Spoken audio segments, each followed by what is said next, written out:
Nimra Naeem, and in this video, I'll be discussing some tips and tricks for Pakistan affairs. As you all know, I have been allocated to the Foreign Service of Pakistan and I'm from the 50th Common. You can follow me on Instagram, and my page on Instagram is with the name CSS with Nimra Naeem. Let's look at the syllabus of Pakistan affairs first. अच्छा, अब students को बहुत confusion होती है कि history में से इतने सवाल नहीं आते, तो कितनी हिस्ट्री पे एफर्ट की जाए, कितना कवर किया जाए हिस्टोरिकल बैकग्राउंड ऑफ पाकिस्तान को। तो मैंने जितना कवर किया था मैं आपको वो बता देती हूँ। करना तो सारा चाहिए बिकॉज इंटरव्यू में इसकी बहुत हेल्प होती है, but I did not have enough time, तो मैंने सारा कवर नहीं किया था। एंड जो मैंने कवर किया था वो मैं आपको बताती हूँ। So I covered the two nation theory. I covered Sheikh Ahmad Sirhindi, Shah Waliullah, Sayyid Ahmad Shaheed, Aligarh movement, Deoband movement. In addition to that, from the independence movement, उसमें से मैंने कांग्रेस atrocities की थी, partition of Bengal, the Simla deputation, Lucknow pact, Khilafat movement, Jinnah's 14 points किए थे. So this is what I covered from the historical background. मैंने सारा cover नहीं किया था because I did not have enough time. Again, I am telling you कि आप लोग अगर आप लोगों के पास टाइम है तो you should definitely cover the entire syllabus. ठीक है जी. उसके बाद हम चलते हैं सिलेबस के नेक्स्ट पोर्शन में. और नेक्स्ट पोर्शन में basically you have to cover all the issues related to Pakistan and the current affairs of Pakistan. ठीक है, तो उसमें आ जाएगा आपका जो land and people of Pakistan है. एज सच मैंने कवर नहीं किया था, लेकिन डेफिनेटली एजुकेशन इसमें से कवर किया था, स्पेशली फॉर इंग्लिश ऐसे. सो वो मेरा वहाँ से हो गया था.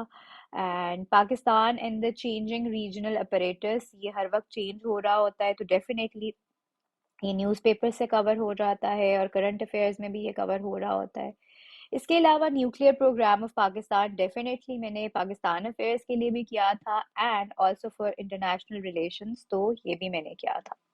फिर इकोनॉमिक कॉपरेशन में से SAARC, SCO definitely are important. ECO is also important. और पाकिस्तान में का उसमें क्या रोल है, उसकी रिकमेंडेशंस, ये भी किया था. Civil military relations is something that I covered. In fact मेरी जो लास्ट वीडियो है, it kind of covers the civil military relations in Pakistan. फिर इकोनॉमी की क्या सिचुएशन है वो भी की थी, and it is very relevant this year, तो ये तो आप लोगों ने ज़रूर करनी है और डिटेल में करनी है. फिर नॉन ट्रेडिशनल सिक्योरिटी थ्रेट्स, जिसमें हाइब्रिड वॉरफेयर आ जाता है, वो सब कवर किया था. And Pakistan role in the region as such मैंने इसको स्किप कर दिया था because it's a very general question, तो ये एक सीएसएस स्टूडेंट को पता ही होता है, तो इसको मैंने स्पेसिफिकली कवर नहीं किया था. Palestine issue, definitely this is something that I covered, लेकिन इट टोटली डिपेंड्स कि वो इशू कितना इम्पोर्टेंट है उस साल में, क्या उस पे सवाल आ सकता है या नहीं आ सकता. अगर तो बहुत ज़्यादा हाईलाइट हो रहा हो मीडिया में तो डेफिनेटली आ सकता है, नहीं तो फिर आप इसको स्किप कर सकते हैं. बट मैंने किया था cover. And then let's look at the next part, which says challenges to national security of Pakistan. तो इसमें ये हाइब्रिड वॉरफेयर वाला बस मैंने किया था कवर. ठीक है, और टेररिज्म वाला पार्ट, इसमें मैंने स्पेसिफिकली ये वाला सवाल नहीं किया था. फिर political evolution since 1971, this is something that I skipped. ठीक है, ये भी मैंने एज सच बहुत डिटेल में जाके नहीं किया था. Then US war on terror, 9/11 वाला इंसिडेंट, और उसके बाद जो फॉरेन पॉलिसी थी, डेफिनेटली आई कवर्ड दैट. फिर डेमोक्रेसी मैंने अच्छे से किया था कवर. नेशनल इंटीग्रेशन ऐसे में किया हुआ था, तो ये भी कवर हो गया था. Hydro politics is also something that I covered. Pakistan national interest, ये बहुत जेनेरिक है ज्ञान. अगर आप बाकी सारी चीज़ें कर लें तो ये भी हो ही जाता है. सो इसको मैंने स्पेसिफिकली कवर नहीं किया था. And challenges to sovereignty, again hybrid warfare, terrorism, crime, जो इंटरनेशनल क्राइम है, तो डेफिनेटली ये उस तरह से कवर हो जाता है, सो इसको स्पेसिफिकली कवर नहीं किया था। Energy problems, energy crisis I covered, and Pakistan relations with neighbours मैंने अफगानिस्तान के साथ किए थे, ईरान के साथ किया था, चाइना के साथ किया था। पाकिस्तान इंडिया रिलेशंस बहुत डिटेल में किए थे, कश्मीर इशू बहुत डिटेल में किया था, और अफगानिस्तान के साथ जो war in Afghanistan since 1979 and its impact और करंट पॉलिसी, ये सब करना इम्पोर्टेंट है बहुत। ठीक है जी। इसके अलावा proxy wars, role of external elements, this is something that I skipped क्योंकि मुझे लग रहा था वो हाइब्रिड वॉरफेयर वाला टॉपिक, और वो जो इंडिया पाकिस्तान रिलेशंस हमने किए थे तो उसमें ये कवर हो जाता है। ठीक है जी। उसके अलावा जो कॉन्स्टिट्यूशन वाला सेक्शन है उसमें से मैंने 18th अमेंडमेंट की थी सिर्फ। ठीक है, आई did not cover the entire constitution, और सारी अमेंडमेंट्स मैंने नहीं की थी। 18th अमेंडमेंट, उसके इम्पैक्ट्स, उसको किस तरह से सही तरीके से इम्प्लीमेंट करा सकते हैं, वे फॉरवर्ड वगैरह, वो सब कवर किया था। एंड पावर्टी, एजुकेशन, ये सब मेरा ऐसे में कवर हो गया था। And I skipped health and sanitation वाला पार्ट। ठीक है जी। So now I'll move on to the next question which students often ask me, कि कौन सी sources हम कंसल्ट करें पाकिस्तान अफेयर्स के लिए, कौन सी बुक्स इस्तेमाल करें। ठीक है। तो उसमें मैं आपको बताती हूँ, अगर आपने हिस्ट्री कवर करनी है, इंडिपेंडेंस मूवमेंट कवर करनी है, तो the best book available is by Ahmed Saeed, trek to Pakistan. मैंने वो यूज़ की थी। अदर देन दैट, जो 1947 ऑनवर्ड्स पाकिस्तान की पॉलिसी है, आई थिंक 2019 2020 तक अब तो अवेलेबल है, या शायद 2022 की भी अवेलेबल हो, यू कैन चेक, कि अब्दुल सत्तार की जो लेटेस्ट बुक है पाकिस्तान फॉरेन पॉलिसी, वो रीसेंट ईयर्स तक अवेलेबल है, कि पाकिस्तान की फॉरेन पॉलिसी क्या रही है टिल रीसेंट ईयर्स। ठीक है।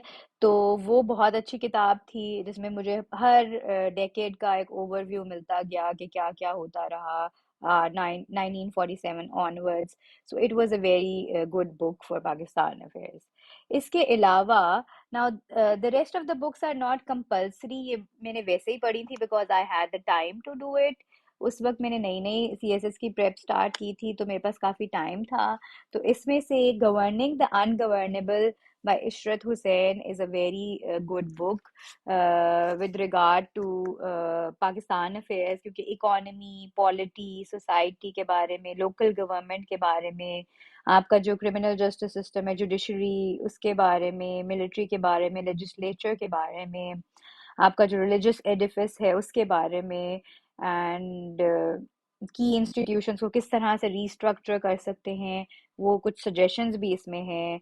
एंड उसमें ये भी बताया गया है कि हम दूसरी कंट्री से क्या सीख सकते हैं, उनके एक्सपीरियंसेस से क्या सीख सकते हैं Pakistan. So it was definitely a very good read, specially with regard to Pakistan affairs.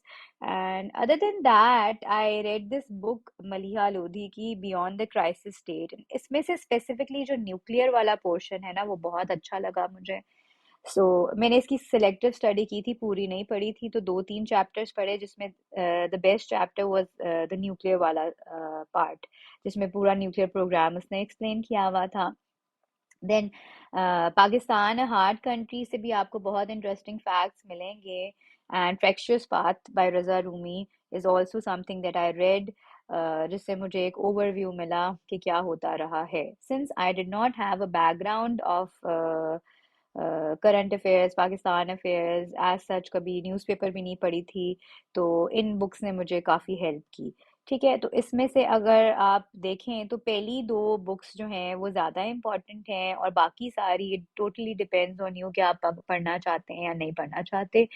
So they are not compulsory. ठीक है। इसके अलावा पाकिस्तान अफेयर्स का एक करंट अफेयर्स का सेक्शन होता है, उसके लिए मैंने न्यूज़पेपर पे फोकस किया, specially Dawn newspaper, that was my favourite throughout the CS prep. ठीक है, सीएसएस प्रेप। ठीक है जी। उसके बाद आपको कुछ टिप्स एंड ट्रिक्स दे देती हूँ पाकिस्तान अफेयर्स के। कुछ टिप्स एंड ट्रिक्स मैंने आपको लास्ट वीडियो में दिए, through by showing you my mock exam, so they are also going to help you। उसके अलावा क्या टिप्स हैं वो देख लेते हैं। हिस्टोरिकल रेफरेंसेस की बहुत इंपॉर्टेंस है पाकिस्तान अफेयर्स में, even if the question is related to current affairs. ठीक है, आपको पता है कंटेम्परेरी अफेयर्स के सवाल अब काफ़ी आने लग गए हैं पाकिस्तान अफेयर्स में, तो उसमें स्टूडेंट्स क्या करते हैं, बस करंट बात कर देते हैं और हिस्टोरिकल रेफरेंसेस नहीं देते। सो this is something that can actually boost your score in Pakistan affairs. ठीक है, historical references. Other than that, आपने रेफरेंसेस देने हैं बुक्स के, ऑथर्स के। इसके लिए ये किस तरह से करना है, you should watch my video. अभी आपको ऊपर आइकन नज़र आ रहा होगा, सो you should watch that video. और मैंने किस तरह से बुक्स के और ऑथर्स के रेफरेंसेस दिए हैं अपने मॉक एग्ज़ाम के सोल्यूशन में, तो वो आप देख लीजिएगा। उससे क्लियर हो जाएगा कि रेफरेंसेस और बुक्स कितने इम्पोर्टेंट हैं। Then let's talk about headings. The headings used in Pakistan affairs should be a lot. मतलब आपने maximum headings use करनी है. You know that your headings should be catchy as well. ठीक है, और वो सेल्फ एक्सप्लेनेटरी होनी चाहिए। ठीक है, आपने वन वर्ड हेडिंग्स को अवॉइड करना है और सेल्फ एक्सप्लेनेटरी हेडिंग्स लिखनी है। ठीक है, this is something that's gonna help the examiner understand what you are trying to say. ठीक है जी। Let's move on to another tip for you all, which is diagrams, tables, charts. For all your stats, for all your data, you should use tables.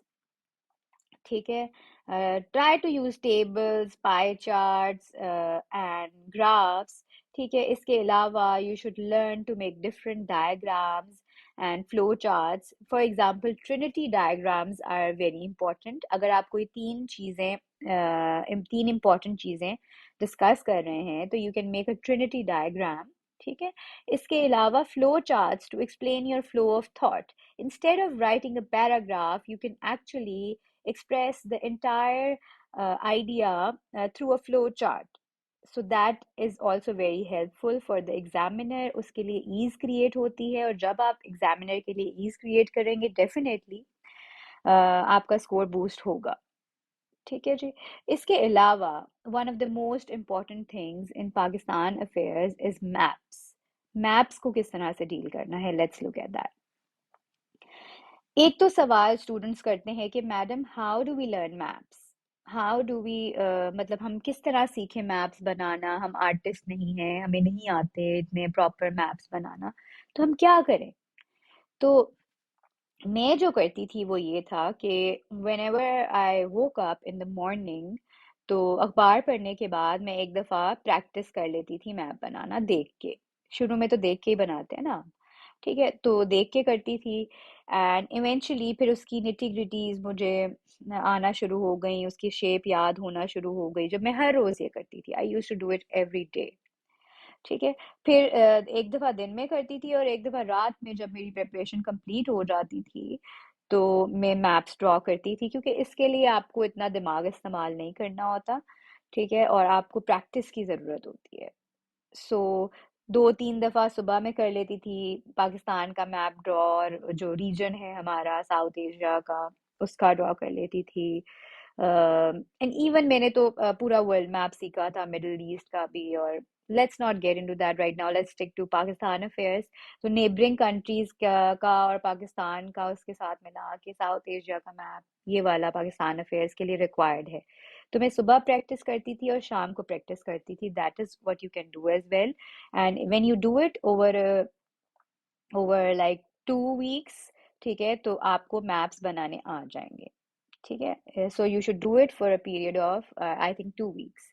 और उसके बाद आप on end of practice करते रहें, बेशक रोज ना करें। अब हमने इन मैप्स को यूज कैसे करना है, हमने सिर्फ पाकिस्तान का मैप बना के दिखाना तो नहीं है कि भाई हमें पाकिस्तान का मैप बनाना आता है। That is not the requirement here. ठीक है, आपने पाकिस्तान का मैप बना के उसको यूटिलाइज करना भी सीखना है। मिसाल के तौर पे ये मैंने एक स्क्रीनशॉट लिया है अपने नोट्स में से, जिसमें मैंने पाकिस्तान का मैप दिखाया एंड इसमें मैंने बताया कि जो पाकिस्तान के रिवर्स हैं उस पे किस तरह से इंडिया ने डैम्स बनाए हुए हैं, कहाँ कहाँ पे और कितने। ठीक है, जो डिफरेंट रिवर्स हैं जो पाकिस्तान और इंडिया के दरमियान, वहाँ पे इंडिया ने किस तरह से डैम्स अपने कंस्ट्रक्ट कर लिए हैं। तो जब मैं हाइड्रो पॉलिटिक्स डिस्कस करूंगी तो मैं ये मैप बना के दिखाऊंगी कि इस तरह से हमारे रिवर्स पे ये मैप्स बन रहे हैं, मैप्स बोल रही हूँ, ये डैम्स बन रहे हैं। ठीक है जी, एक तो ये तरीका था। उसके बाद I wanted to discuss this map, जिसमें चाइना है एक साइड पे एंड दूसरी साइड पे इंडिया है। And I wanted to show the Brahmaputra river which passes from China to India। ठीक है, तो जब मैंने बताना था कि अगर इंडिया पाकिस्तान के साथ कुछ गलत करेगा तो it can directly have an impact on the Brahmaputra river because it is under the control of China. तो मैंने ये मैप यूज किया। So you should also know how to utilise the map. पूरा पूरा पाकिस्तान का मैप बनाना नहीं आना चाहिए, बल्कि उसके छोटे छोटे पार्ट्स भी बनाना सीखें और उनको यूटिलाइज करना सीखें कि आपने अपना पॉइंट किस तरह से कन्वे करना है थ्रू मैप्स। वही तो असल में इम्प्रेसिव होगा एग्जामिनर के लिए। Then in this map again पूरा पाकिस्तान का मैप बना हुआ है, लेकिन इसमें उन्होंने मैंने शो किया कि बेसिकली जो सोशो इकोनॉमिक जोन्स हैं एंड सी पैक के जो प्रोजेक्ट्स चल रहे हैं उनको शो करने की कोशिश की। ठीक है, कि वो कहाँ कहाँ पे अभी करंटली हो रहे हैं। So this is how you should learn to make different maps. This is how, not different maps, but you should learn different ways of utilizing the maps. आपने किस तरह से अपना message maps के through convey करना है। So for this video, this is it. ठीक है, inshallah in the next video I will be giving you more tips and tricks. If you like my videos, please subscribe to my channel.